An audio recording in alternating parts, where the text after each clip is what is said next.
여러분, 우리의 인생은 한편의 드라마 같고 영화 같죠. 그런데 대부분이 이 비극적인 영화의 주인공 같습니다. 신데렐라처럼 또는 콩쥐팥쥐에 나오는 콩쥐처럼 비록 어려움이 있고 고생을 하지만 결국에는 왕자님을 만나서 행복하게 잘 살았다, 그런 해피엔딩으로 끝나는 경우는 별로 없습니다. 흙수저는 평생 흙수저로 살다가 흙수저를 대물림해줘야 하는 정말 흙수저 같은 인생입니다. 또는 인생에서 잠깐 빛을 본 듯 하다가도 금세 마치 나는 행복하게 살아서는 안 되는 것처럼 왔던 행복도 사라져버립니다. 여러분, 우리가 만약 내 인생의 결말을 안다면, 그리고 그것이 해피엔딩이라면 우리는 지금 아무리 힘들고 고통스러워도 넉넉히 이겨낼 수 있을 것입니다. 조금만 참으면 영광스러운 결과가 기다리고 있기 때문에. 여러분, 신을 믿고 산다는 것이 나약한 사람들이나 믿는 것 같지만 그렇다고 해서 손해볼 것 있습니까? 심리학적으로도 신을 믿고 사는 사람과 그렇지 않은 사람의 정서는 아주 확연히 차이가 납니다. 하나님을 믿지 않는 사람은 마치 어두운 밤길을 혼자 걷는 것과 같은 그런 불안과 두려움을 가지고 인생을 살아가지만, 하나님을 믿는 사람들은 어떠한 환경 가운데서도 소망을 가지고 있고 또 나를 지키는 그 든든한 아버지가 있다고 믿기 때문에 삶에서 이르러 오는 결과 자체가 다릅니다.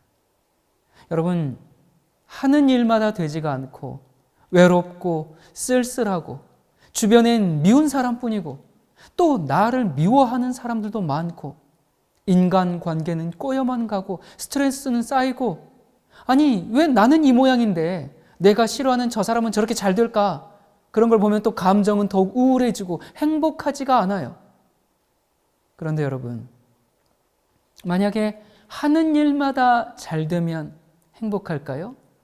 돈이 많고 사랑하는 가족이 있고 또 내가 하고 싶은 일을 하면서 살고 내가 갖고 싶은 거 다 가지면 행복할 것 같죠? 그렇지 않습니다.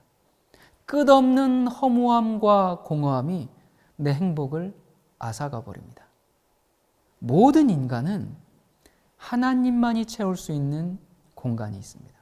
여러분, 이건 누구도 부인할 수 없습니다. 나는 아니야, 나는 신이 필요 없어, 그렇게 말하시는 분들, 그래서 진정한 만족과 평안과 행복이 있으십니까? 여러분이 한번은 그 세계 최고의 암 전문 병원인 미국 텍사스 주립대 MD 앤더슨 암센터에서 연구한 연구 발표가 있었는데요. 신앙과 암 치료에 대한 아주 흥미로운 결과가 있었습니다. 거기에 보면 교회 성가대원들과 일반인들을 비교해 보니까 성가대원들의 면역세포, NK세포라고 하죠. 그러니까 내추럴 킬러 세포인데, 그러니까 자연적으로 살해해 뭘요? 내 몸 안에서 어떤 암세포들을 그것들을 공격하는 그런 면역세포를 NK세포라고 하거든요. 그런데 이 면역세포가 일반인들보다도 몇십 배도 아닌 무려 1000배나 많은 것으로 그렇게 나왔습니다. 그리고 그런 사람들이 평균 7년을 더 건강하게 산다는 보고가 있었습니다. 여러분은 어떤 인생을 살고 싶으십니까? 늘 불안하고 초조하고 외롭고 정말 공허한 인생을 살길 원하십니까? 여러분, 생각해 보세요. 만약 내가 신이 있다고 믿고 살았는데 죽어 보니까 없다. 여러분, 그렇다고 손해볼 것 없지 않습니까? 여러분, 오히려 신이 있다고 믿고 살았기 때문에 나는 사는 날 동안 어땠어요? 정서적으로 안정됐고 건강했고 또 긍정적인 마인드와 소망으로 삶의 어려움들을 넉넉히 이겨낼 수 있는 힘을 얻었고 또 사회적 약자와 가난한 사람들을 도우면서 보람되게 살았기 때문에 인생이 행복했지 않습니까? 하나님이 없다고 해도 손해보지 않는 인생을 살았습니다. 남는 장사를 했습니다. 최소한 본전입니다.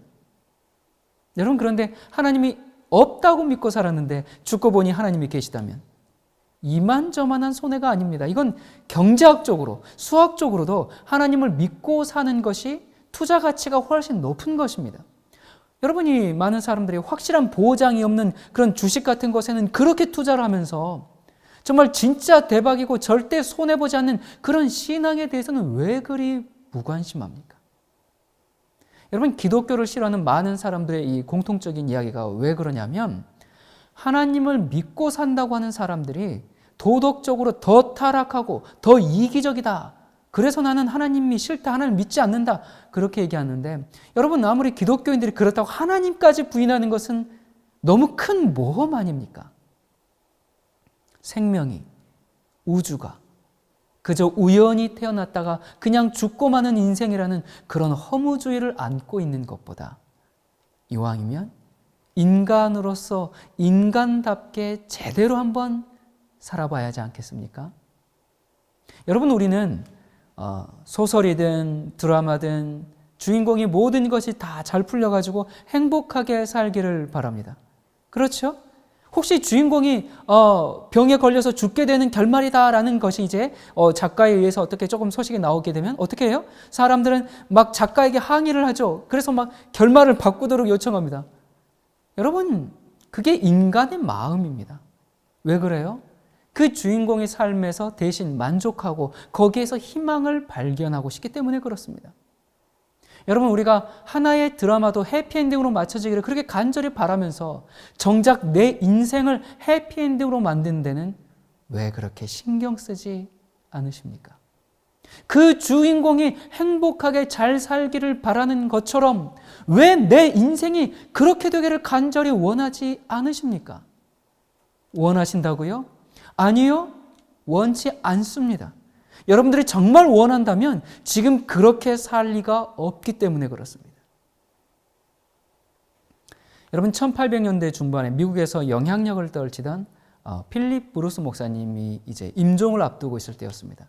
이분은 이제 그 유명한 명언 가운데 이런 말이 있죠. 쉬운 인생을 달라고 기도하지 말고 강한 사람이 될 수 있게 해달라고 기도하라. 이런 말을 남긴 이제 목사님이신데 이 19세기 미국 최고의 설교자로 이렇게 이제 기억되고 있습니다. 이분은 헬런 켈러의 자서전에도 이분의 이름이 거론돼요. 여러분 헬런 켈러가 누군지는 아시죠? 눈 멀고 귀 멀고 말 못하는 그런 삼중 장애를 가졌음에도 정말 인류 역사의 뚜렷한 발자취를 남긴 작가이자 여성운동가죠. 여러분 이 헬런 켈러가 신앙이 없었다면 그녀에게 주어진 인생을 그토록 눈부시게 만들 수 있었을까요? 신앙은 나약한 사람들의 전유물이 아니라 나약한 사람들을 위대하게 만드는 원동력입니다. 여러분 그녀의 자서전에 이제 그 간절한 소망을 담은 이런 내용이 나옵니다. 내가 단 한 번만 아름다운 무지개를 볼 수만 있다면, 단 한 번만 떨어지는 낙엽을 볼 수가 있다면, 단 한 번만 흐르는 시냇물을 바라볼 수 있다면 나에게 이 아름다운 가르침과 자상한 친절을 베푸시는 설리반 선생님을 보고 사랑합니다 라고 고백해 보았으면, 나에게 이 귀한 설교에 감동을 주었던 필립 브루스 목사님의 얼굴을 단 한 번만 볼 수가 있다면, 이렇게 내 삶을 바꾸었던 성경을 내 눈으로 단 한 번만 볼 수 있다면, 지는 해 저 석양을 단 한 번만 내 눈으로 바라볼 수 있다면. 여러분 헬렌 켈러의 인생에 이 설리반 선생님만큼이나 아주 지대한 영향을 미쳤던 사람이 바로 이 브루스 목사님입니다. 이제 이 브루스 목사님이 중병에 걸려가지고 방문객을 만나지 못하고 이제 면회 사절 중이었습니다. 그런데 친구이면서 아주 유명한 무신론자인 인고설이 이제 그를 찾아오자 즉각 면회를 허락해 줍니다. 이제 인고설이 들어와서 아주 기뻐서 물어보았습니다. 이 친구 정말 면회를 허락해 줘서 정말 고맙네. 그런데 다른 사람들은 다 거절하면서 나만 이렇게 특별히 만나주는 이유가 뭔가?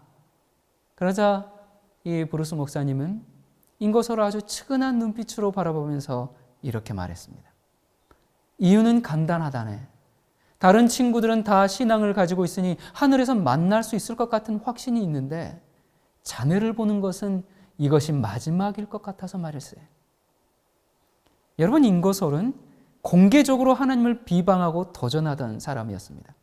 그는 어느 날 무신론 이제 강의를 하는 도중에 시계를 꺼내놓고 내가 하나님께 5분간만 시간을 주겠다. 내가 5분간 하나님을 저주할 터인데 그동안에 나를 죽이기를 바란다. 내가 만약 죽지 않는다면 하나님은 없거나 있어도 실패자에 불과하다. 그렇게 대담하게 이제 큰 소리를 쳤습니다. 5분이 지났는데 아무 일이 일어나지 않자 아, 이것이 인간이 승리한 것이고 신은 실패자다, 그렇게 외쳤습니다. 하나님이 실패자일까요? 하나님은 그에 대하여 오래 참으셨을 뿐입니다. 그가 회개하고 돌이키기를 기다리신 것이죠. 하지만 사랑은 영원히 참고라고 성경은 말하지 않습니다. 사랑은 오래 참습니다. 언젠가는 그 오래 참음의 마지막 순간이 옵니다. 요한계시록은 이제 그 마지막에 대해서 선포하고 있습니다. 성경 마지막 책 요한계시록에서는 지금까지의 인류의 역사가 모두 정리되고 꼬였던 매듭들은 다 풀리고 막혔던 가슴은 시원하게 뚫리게 됩니다. 여러분은 볼 수 있으십니까? 여러분 들을 수 있으십니까? 여러분은 말할 수 있으십니까? 그런데 뭐가 문제입니까? 하나님을 믿는 신앙은 어떠한 절망적인 상황일지라도 희망을 갖게 만듭니다. 여러분, 지금 내 삶이 힘들고 어렵다면 조금만 참으시기 바랍니다. 우리의 결말은 매우 밝습니다. 여러분, 우리는 주인공이 너무 고생하는 책을 읽게 되면 자주 그 이야기의 결말을 알고 싶어 하죠. 이 주인공의 운명이 해피엔딩으로 끝나기를 바라는 그런 마음 때문에 그렇습니다. 그렇게 고난받고 어려움을 당하던 그 주인공이 드디어 모든 일이 잘 풀리고 성공하며 악인들은 심판을 받게 된다는 것을 안 다음에야 비로소 마음을 놓고 나머지 이야기를 우리는 즐기게 됩니다. 그리고 악한 사람들이 주인공을 괴롭히고 주인공이 거의 죽게 될 때라도 우리는 느긋하게 말할 수가 있죠. 그래, 너희들이 아무리 그래 봐도 결국 너는 멸망이야. 주인공이 완벽한 승리야. 그걸 알아야지. 요한계시록 19장 1절엔 이렇게 얘기합니다. 이일 후에 내가 들으니 하늘에 허다한 무리의 큰 음성 같은 것이 있어 가로되 할렐루야, 구원과 영광과 능력이 우리 하나님께 있도다. 그의 심판은 참되고 의로운지라 음행으로 땅을 더럽게 한 큰 음녀를 심판하사 자기 종들의 피를 그의 손에 갚으셨도다. 여러분, 그렇습니다. 우리의 구원과 승리는 이미 결정되고 보증된 것입니다. 우는 사자처럼 광분하는 사탄의 그 모든 노력들은 다 물거품이 될 것입니다. 악의 세력이 아무리 강하게 보일지라도 하늘에선 다 알고 있으며 악인들이 형통해 보여도 결국은 하나님께서 다 갚아주실 것이라는 확실한 약속을 해주고 계십니다. 6절입니다. 할렐루야, 주 우리 하나님 곧 전능하신 이가 통치하시도다. 우리가 즐거워하고 크게 기뻐하여 그에게 영광을 돌리세. 어린 양의 혼인 계약이 이르렀고 그 아내가 예비하였으니 그에게 허락하사 빛나고 깨끗한 세마포를 입게 하셨은즉 이 세마포는 성도들의 옳은 행실이로다. 여러분, 신부를 데리러 오시는 신랑은 예수 그리스도십니다. 예수님의 재림을 신랑이 오는 곳으로 표현했습니다. 마침내 신랑이신 그리스도께서 사랑하는 신부를 데려가실 순간이 이르렀습니다. 여러분, 여기 신부가 입고 있는 흰 세마포 옷은 실제 옷이 아니죠. 이것은 거짓 교리에 물들지 않은 정말 순결과 충성과 신실함을 가리킵니다. 또 세마포는 옳은 행실이라고 했습니다. 이 의로운 행실은 우리 안에 계신 그 그리스도의 은혜로 승리하는 삶을 살게 된 아주 자연스럽고 필연적인 열매요 당연한 결과입니다. 여러분, 흰 옷은 자기가 만들거나 또는 일해서 노력해서 얻어낸 것이 아니라 누가 주셨어요? 그리스도께서 주신 것입니다. 구원은 우리가 만들어낸 것이 아니라 노력해서 얻어낸 것이 아니라 전적으로 그리스도께서 우리를 위하여 행하신 일의 결과이기 때문에 그렇습니다. 우리의 옳은 행실도 내가 한 것이 아니라 내 안에 계신 그리스도께서 나를 주장하사 역사하신 결과이기 때문에 그렇습니다.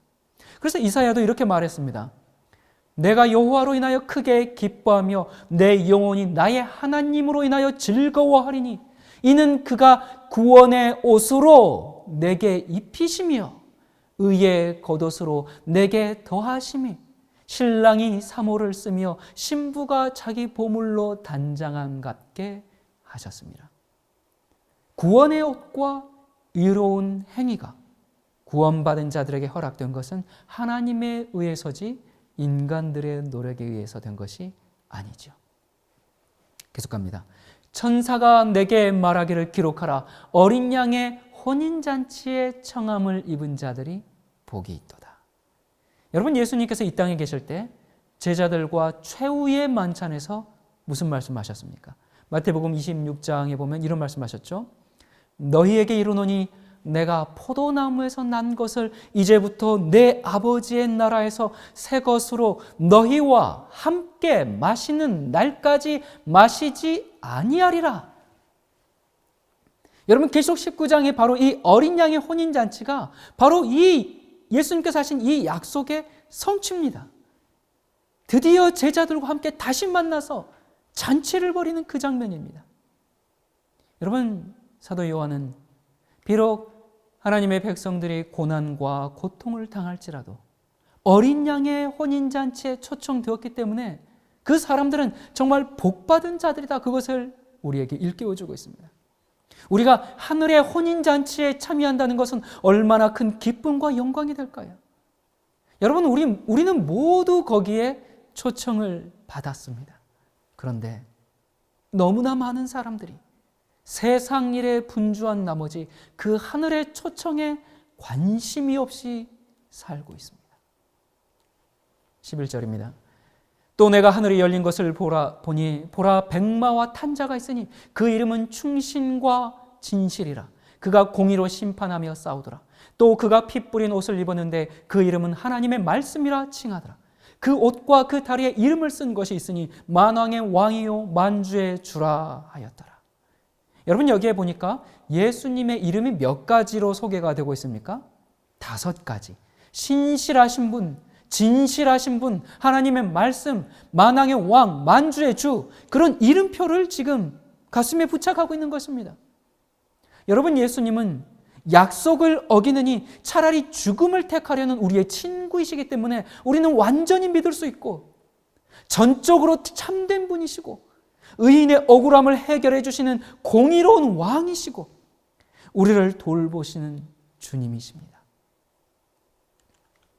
예수님 승천 이후에 정말 교회가 칠칠치 못하고 방황했어도 여전히 교회를 사력 있게 보살펴 오시면서 진리를 전수해 오신 그 세심한 목자이심을 나타내고 있습니다. 예수님은 이런 분이십니다. 자, 그런데 계시록 19장에는 이 어린 양의 혼인잔치뿐만 아니라 새들의 잔치가 나옵니다. 이 계시록 19장에 2개의 잔치가 있습니다. 이 새들의 잔치는 어린 양의 혼인잔치와 완전한 대조를 이루는데요. 천사가 소름 끼치는 이 잔치의 초청을 이렇게 얘기합니다. 또 내가 보니 한 천사가 해에 서서 공중에 나는 모든 새를 향하여 큰 음성으로 외쳐가로되 하나님의 큰 잔치에 모여 왕들의 고기와 장군들의 고기와 장사들의 고기와 말들과 그 탄자들의 고기와 자유한 자들이나 종들이나 물온 대수하고 모든 자의 고기를 먹으라 하더라. 여러분, 어린 양의 혼인잔치에 초청받은 사람들은 축복의 대상들이에요. 그런데 회개치 않은 사람들은 공중의 새들의 먹이가 되는 무시무시한 잔치의 대상이 됩니다. 바로 이 장면을 두고 예수님께서 이 땅에 계실 때 말씀하셨어요. 무슨 말씀하셨죠? 시체들이 모여있는 곳엔 뭐가 모인다? 독수리들이 모이지 않느냐라고 말씀하셨어요. 이 장면입니다. 악의 세력들이 모두 멸망하고 실체들이 널려있다 보니까 새떼들이 와서 그 시체를 뜯어먹는 끔찍한 장면입니다. 여러분, 수천 년 동안 예수님은 정말 꿋꿋이 참으셨습니다. 예수님은 사탄의 가장 악랄한 적대 활동들을 많이 제한하셨지만 사탄은 끊임없이 자신의 목적대로 인간들을 괴롭혀왔습니다. 예수님에게는 그 긴 세월에 걸쳐서 세상을 괴롭히는 그 불의와 기근과 전쟁과 전염병들을 지켜보는 것이 얼마나 고통스러웠겠습니까? 그러나 이제 그 반란자의 가면을 이제 벗겨냅니다. 그리고 감추어진 그 잔혹스러움을 온 세상에 드러내지 않으면 안 되었습니다. 왜냐하면 온 세계는 죄가 얼마나 끔찍스럽고 죄로 인해서 빚어지는 일들이 얼마나 가공스러운 것인지를 알아야 할 필요가 있기 때문에 그렇습니다. 여러분, 오늘날 이 세상 주민의 대다수는 수천 년에 걸친 하나님의 그 자비하심, 그리스도의 그 사랑의 삶과 죽음, 마지막 때에 전파되고 있는 그 예수님의 증인을 부르는 그 진리를 들으면서도 오히려 하나님의 계명에 대한 그 사탄의 행위를 지지하고 사탄과 연합해서 하나님의 어린 양을 대항해 싸우고 있습니다. 에덴에서 범죄했던 그 하와처럼 그들은 하나님의 말씀보다는 그 뱀의 말, 그 짐승과 거짓 선지자의 말을 더 신뢰하기로 작정하고 있습니다. 그래서 그 결과가 어떻게 됩니까? 19절에 또 내가 보매 그 짐승과 땅의 임금들과 그 군대들이 모여 그 말탄 자와 그의 군대로 더불어 전쟁을 일으키다가 짐승이 잡히고 그 앞에서 이적을 행하던 거짓 선지자도 함께 잡혔으니 이는 짐승의 표를 받고 그의 우상에게 경배하던 자들을 이적으로 미혹하던 자라. 이 둘이 산채로 유황불 붙는 못에 던지우고 그 나머지는 말탄 자의 입으로 나오는 검의 죽음에 모든 새가 그 고개로 배불리우더라. 참으로 슬픈 장면입니다. 예수님의 재림 때 악인들은 이제 불의 심판을 받게 됩니다. 여기 짐승은 계시록 13장부터 묘사된 세상 권력과 손을 잡고 성도들을 핍박하면서 진리를 왜곡시키는 종교적 세력의 총집합체인 첫째 짐승 교황청이고, 거짓 선지자는 짐승과 손을 잡아서 거짓 성령 운동으로 각종 치유 집회 등 기적을 행하면서 첫째 짐승을 위해서 우상을 만들고 우상에게 경배하도록 강요한 둘째 짐승, 미국 배도한 개신교회입니다. 이 기만의 거대한 두 조직체, 짐승과 거짓 선지자는 사람들을 기적으로 속여서 짐승의 표를 받게 하던 장본인들입니다. 그러나 결국은 하나님을 대적하고 성도들을 핍박하던 모든 세력들이 멸망하게 됩니다. 온 땅은 죽임을 당한 시체로 가득 찬 전쟁터를 방불케 합니다. 이제 우주적인 전쟁이 거의 끝나려고 하고 있습니다. 바벨론은 멸망되었고 사탄의 동맹체는 둘 다 불못에 던져졌고 그 지지자들은 죽임을 당해서 이제 최후의 심판을 기다리고 있습니다. 여러분, 요한계시록 19장은 하늘이 열리고 예수님이 하늘의 대장군으로서 백마를 타고 있는 모습으로 등장합니다. 이제 그리스도께서 재림하시기 전에 누구를 구원하고 누구를 멸망할지 최종 심판을 다 끝내신 후에 제사장복을 벗고 왕의 복장을 입으시고 재림하시기 직전의 모습입니다. 여러분, 요한계시록은 여러 차례에 걸쳐서 우리들을 그리스도의 재림의 모습으로 이끌어갔습니다.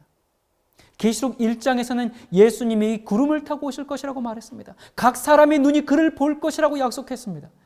2장과 3장에서는 7 교회에 보내는 서신이 있었죠. 거기에 빌라델피아 교회에 보내는 편지에서 예수님께서 뭐라고 하셨습니까? 내가 속히 오리라, 그렇게 말씀하셨습니다. 그렇게 약속하셨습니다. 또 계시록 6장에서는 6째 인을 뗄 때 재림의 징조들이 나왔죠. 해와 달과 별들이 징조가 성취되었습니다. 죄인들은 바위와 산들을 향해서 자신들을 어린 양의 진노로부터 숨겨달라고 그렇게 아우성치는 장면이 요한계시록 19장의 그 장면입니다. 계시록 14장에서는 이제 재림의 준비를 다 마치시고 흰 구름 위에 앉아있는 예수님의 모습을 우리에게 보여주는데 그 모습이 어떤 모습이었어요? 낫을 들고 알곡을 추수하는 모습으로 묘사하고 있습니다. 이처럼 예수님의 재림은 요한계시록에서 계속적으로 반복되는 아주 중요한 중심 주제입니다. 사실 요한계시록뿐만 아니라 창세기부터 성경 전체의 핵심 주제는 예수님의 임하심입니다. 이건 의심할 여지가 없는 사실입니다. 예수님은 모든 사람들이 보는 가운데서 재림하시겠다고 그렇게 말씀하셨습니다. 예수님께서 뭐라고 말씀하셨는가? 예수께서 잠잠하시거늘 대제사장이 가로되 내가 너로 살아계신 하나님께 맹세하게 하노니 내가 하나님의 아들 그리스도인지 우리에게 말하라. 예수께서 가라사대 내가 말하였느니라. 그러나 내가 너희에게 이르노니 이후에 인자가 권능의 우편에 앉은 것과 하늘 구름을 타고 오는 것을 너희가 보리라. 여러분, 예수님은 제사장의 법정에서 재판을 받으실 때 대제사장을 향해서 아주 엄숙히 맹세하셨습니다. 요한은 예수님이 십자가에 달리기 전에 그 공포의 목요일밤에 이 대제사장의 궁전에서 예수님께서 하신 이 말씀을 똑똑히 들었습니다. 그래서 계시록 1장 7절에 이렇게 다시 이제 언급하고 있죠. 볼지어다 구름을 타고 오시리라. 각인의 눈이 그를 보겠고 그를 찌른 자들도 볼터이요 땅에 있는 모든 족속이 그를 인하여 애곡하리니 그러하리라. 아멘. 여러분, 예수님께서 대제사장 가야바와 유대 지도자들에게 분명히 말씀하셨고요. 그래서 요한은 그를 찌른 자도 볼 것이다 라고 그렇게 기록했습니다. 여러분, 예수님께서 재림하실 때 의인도 부활하지만 악인도 부활합니다. 의인은 부활해서 휴거되지만 악인들은 어떻게 됩니까? 하늘에서 불이 내려와 모두를 삼켜버리고 새들의 잔치가 1000년간 시작됩니다. 이처럼 예수님의 재림은 상징이 아니라 문자적인 사건입니다. 예수님이 공생애를 마치시고 하늘로 올라가신 후에 다니엘 7장에 나오는 무슨 심판요? 재림 전에 하시는 그 심판을 시작하셨습니다. 이제 그 심판 사역이 끝이 났기 때문에 재림하시게 되는 겁니다. 재림하시기 전에 심판을 했습니다. 무슨 심판입니까? 알곡과 가라지를 구분하는 심판이었습니다. 양과 염소를 나누는 심판이었습니다. 그래야 재림하실 때 의인은 영생에, 악인은 영멸에 처할 것이 아니겠습니까? 재림하시면서 그때 결정하는 것이 아니라 심판은 재림 전에 있는 것입니다. 다만 심판의 종류가 있죠. 혐의가 있음을 조사하는 심판이 있고 형벌을 집행하는 심판이 있습니다. 예수님 재림 전에 있는 심판은 의인을 변호하고 구원해서 하늘 백성 삼기 위한 심판이고, 재림하실 때는 그것을 집행하는 것이고요. 의인들에게 집행하는 것이죠. 여러분, 지금 우리가 살고 있는 시대는 최종 선고가 내려지기 전의 시대입니다. 지금 법정에서 심리가 열리고 있습니다. 너는 구원, 너는 사형. 최종 선고를 받기 전에 우리는 인류 최대의 변호사이신 예수님을 나의 구세주요, 나의 주님으로 영접해야 합니다. 여러분, 2000년 전 예수님께서 처음 이 땅에 오셨을 때는 죄인들을 용서하고 구원하시기 위해 오셨습니다. 이제 예수님께서 재림하실 때는 누구를 데리러 오십니까? 이브리서 이렇게 말씀하고 있죠. 이와 같이 그리스도도 많은 사람의 죄를 담당하시려고 단번에 들이신 바 되셨고 구원에 이르게 하기 위하여 죄와 상관없이 자기를 바라는 자들에게 두 번째 나타나시리라. 죄와 상관없는 자들을 데리러 재림하신다, 그 말씀입니다. 초림 때는 죄인을 구하러 오셨습니다. 그러나 재림 때는 죄인을 구원하러 오시는 것이 아니라 의인을 이 죄악 세상에부터 이제 건져내려고 오십니다. 여러분, 재림의 날 두 무리가 있습니다. 30절입니다. 그때 인자의 징조가 하늘에서 보이겠고 그때 땅의 모든 족속들이 통곡하며 그들이 인자가 구름을 타고 능력과 큰 영광으로 오는 것을 보리라. 저가 큰 나팔 소리와 함께 천사들을 보내리니 저희가 그 택하신 자들을 하늘 이 끝에서 저 끝까지 사방에서 모으리라. 여러분, 예수님께서 재림하시는데 통곡하는 사람들이 있습니다. 통곡하면서 예수님의 재림의 광경을 보는 비참한 사람들이 있습니다. 반면에 천사가 하늘 이 끝에서 저 끝까지 사방에서 모을 때 휴거되는 사람들이 있습니다. 악인들은 멸망하고 의인은 구원받는 이날이 가까웠습니다. 여러분은 어느 자리에 있기를 원하십니까? 한 가지 분명한 건 지금 그렇게 살면 반드시 통곡하는 그 자리에 있을 것입니다. 사탄의 기만적인 복음은 한결같이 하나님의 율법은 지킬 필요가 없다, 지킬 수도 없다, 지켜서도 안 된다, 그렇게 말합니다. 아, 예수님은 모든 걸 다 이루셨지, 예수님만 믿으면 된다. 맞아요. 예수님만 믿으면 되지요. 그런데 예수님을 믿는다는 게 도대체 뭐냐 말입니다. 나는 믿는다, 나는 믿는다, 나는 예수님께서 믿는다, 예수님이 나의 구준 걸 믿는다, 예수님이 내 안에 있는 걸 믿는다. 그게 예수님을 믿는 것입니까? 예수님을 믿는다라는 것은 예수님의 말씀대로 산다는 것입니다. 그런데 인간은 죄인이기 때문에 예수님의 말씀대로 살 수가 없다. 우리가 못하는 걸 예수님이 다 이루셨다. 여러분, 이거 엄청난 복음인 것 같지만 이거 현대판 선악과입니다. 이렇게 믿고 사니까 죄를 버리려는 시도조차 하지 않는 것입니다. 왜 그래요? 어차피 우리는 예수님처럼 못 살아. 우리는 죄를 지으면서 살 수밖에 없어. 여러분, 이런 패배주의적인 생각은 나를 더욱더 죄 가운데 머물게 하고 죄 가운데 있으면서도 구원에 대한 확신과 거짓 평안함 가운데 머물러 있게 만듭니다. 오늘날 많은 복음이 이렇게 가르쳐지고 있습니다. 제가 얼마 전에 어느 그 자매님의 간증을 들었는데 이 자매님이 한 번 구원은 영원한 구원이라는 그 거짓 복음에 취해봤지만 자기 양심은 알거든요. 자기가 구원받을 수 없다는 걸 알아요. 그 복음으로는 승리의 생애를 살 수 없다는 걸 알아요. 그래서 죄를 버리고 싶어서 여기저기 찾아다니다가 심지어 무당까지 이제 찾아갔다고 합니다. 그래서 이제 내가 어떻게 하면 죄를 버릴 수 있습니까? 그래서 그 무당이 바다에 들어가 가지고 동서남북을 향해서 한 번씩 들어갔다 나오면 죄가 씻어진다. 그렇게 해가지고 그렇게도 해봤다고 합니다. 그렇게 해서 되나요? 여러분, 우리를 죄에서 구원하시는 분은 오직 예수님이십니다. 그런데 단순히 그 지은 죄를 용서해주는 그 정도 수준이 아니라 죄를 짓지 않고 하나님의 말씀에 따라 살게 해주는 분도 예수님이십니다. 오늘날 교회가 용서해주는 그리스도만 믿고 살기 때문에 죄를 지어도 크게 양심의 가책을 느끼지 못합니다. 그래서 믿지 않는 사람들이 기독교인들을 욕하는 것입니다. 여러분, 세상 사람들은 죄를 짓고 최소한 양심의 가책이라도 느끼는데 기독교인들은 죄를 지어도 용서받으면 되잖아. 이런 식의 가짜 복음을 믿고 있기 때문에 기독교의 타락이 끝이 없는 것입니다. 그건 사기입니다. 그렇게 믿고 살아서는 양과 염소를 나누실 때 내가 어디에 있겠습니까? 자기를 기만하지 말아야 합니다. 지금 회개하고 돌이켜야 합니다. 예수님께서 재림하실 때는 주님의 말씀대로 순종하면서 살고 있는 당신의 백성들을 데리러 오시는 것입니다. 여러분, 간음하고 살인하고 이런 죄만 죄가 아니에요. 혹시 여러분 교회에 아직도 그 꼴 보기 싫은 사람 있으십니까? 여러분 눈에 꼴불견 있는 사람 있습니까?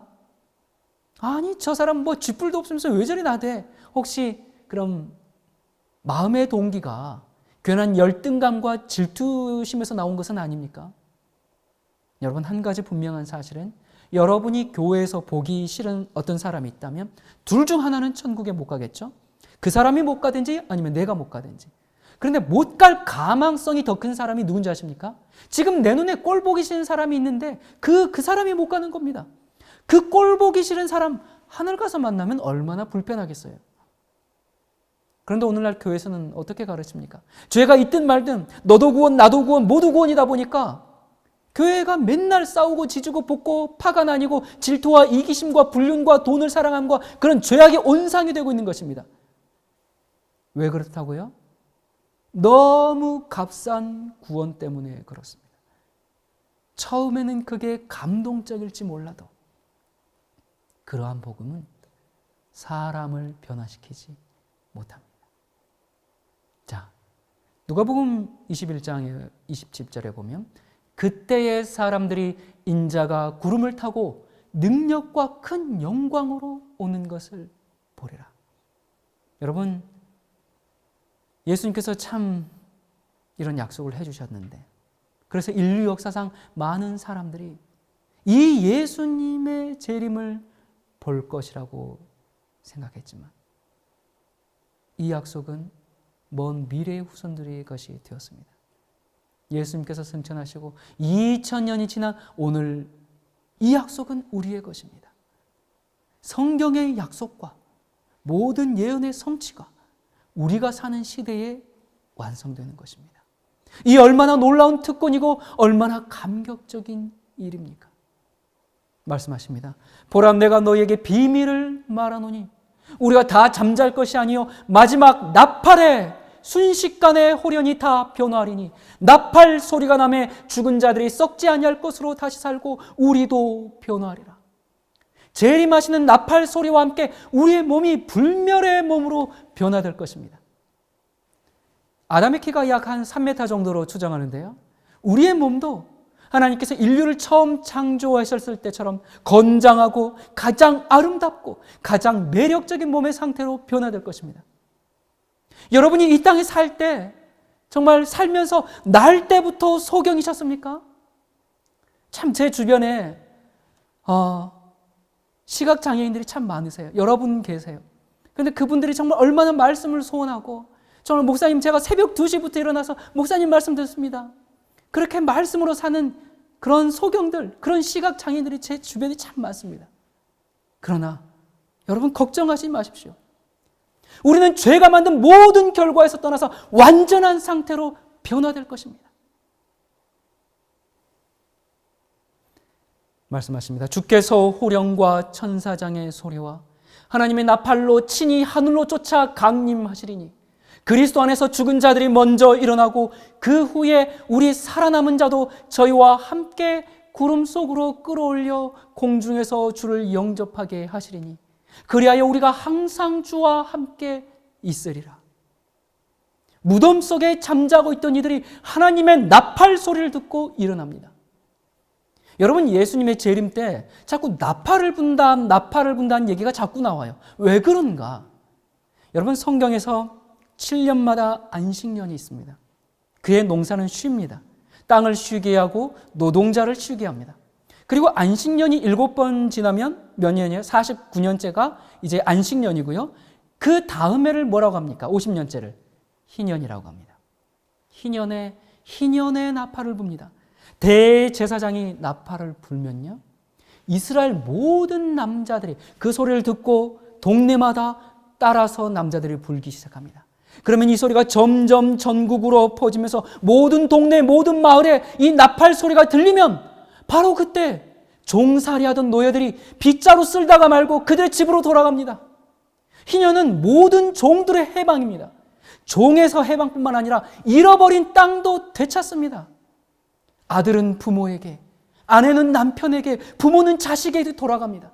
돌아갈 뿐만 아니라 빚으로 뺏겼던 땅도 되찾고 다시 지주가 되는 것입니다. 예수님이 재림하실 때 무슨 소리가 들린다고요? 나팔 소리. 지구의 모든 죄악을 다 끝내고 모든 부조리와 모든 사회적 편견으로부터 해방시키는 나팔입니다. 죽음의 권세로부터, 모든 장애로부터, 모든 질병으로부터 해방시키는 나팔입니다. 가난으로부터 해방시키는 나팔입니다. 새 시대가 열렸음을 알리는 그 나팔 소리와 함께 하나님께로 우리가 돌아가는 것입니다. 하나님의 나팔 소리 천지진동할 때에 예수 영광 중에 구름 타시고 천사들을 세계 만국 모든 곳에 보내어 구원 얻은 성도들을 모으리. 무덤 속에 잠자던 자 그때 다시 일어나 영화로운 부활 승리 얻으리. 주가 택한 모든 성도 구름 타고 올라가 공중에서 주의 얼굴 배우리. 나팔 불 때 나의 이름, 나팔 불 때 나의 이름, 나팔 불 때 나의 이름 부를 때에 잔치 참여하겠네. 나팔 불 때 나의 이름이 불려야 하는데, 주께서 나의 이름을 불러야 하는데 누구는 부르는데 내 이름은 부르지 않는다면 주여 나를 모르십니까? 이 감격적인 날이 우리에게 가장 끔찍한 날이 될 수가 있습니다. 그래서 우리는 어떻게 해야 하는가? 3절에 주님 다시 오실 날을 우리 알 수 없으니 항상 기도하고 깨어 있어서 기쁨으로 보좌 앞에 우리 나가 서도록 그때까지 참고 기다리겠네. 여러분, 창세기부터 요한계시록까지 성경은 예수님의 재림을 향해 달려왔습니다. 여러분, 우리가 예수님을 맞이하는데 실패하지 말라고 수많은 예언들을 통해서 우리를 깨우쳐 주셨습니다. 명백한 증거가 있음에도 불구하고 끝까지 하나님을 거절하는 이들이 받게 될 심판은 얼마나 슬픈 일입니까? 예수님께서 재림하실 때 그 나팔 소리와 함께 우리의 이름이 불려지기를 간절히 기도합니다. 기도하시겠습니다. 사랑이신 하나님 아버지, 창조 이래로 모든 인류가 간절히 기다려왔던 그 역사적인 현장에, 그 역사적인 재림의 날에 우리가 살고 있습니다. 모든 슬픔과 모든 아픔과 모든 죄악의 역사를 끝내시고 새 하늘과 새 땅이 우리의 눈앞에 있습니다. 나팔 소리와 함께 우리의 이름이 불려질 수 있도록 항상 기도하고 깨어있는 주님의 신부들이 되게 해 주시옵소서. 주께서 천천만의 천사들과 함께 재림하시는 그날, 기쁨 중에 주님의 얼굴을 뵙기를 간절히 소망하오니 오늘 우리의 삶을 주께서 받으시는 향기로운 제사가 되게 해 주시옵소서. 우리와 영원토록 함께 있고 싶으셔서 다시 오시겠다고 약속하신 예수 그리스도 이름으로 간절히 기도드립니다.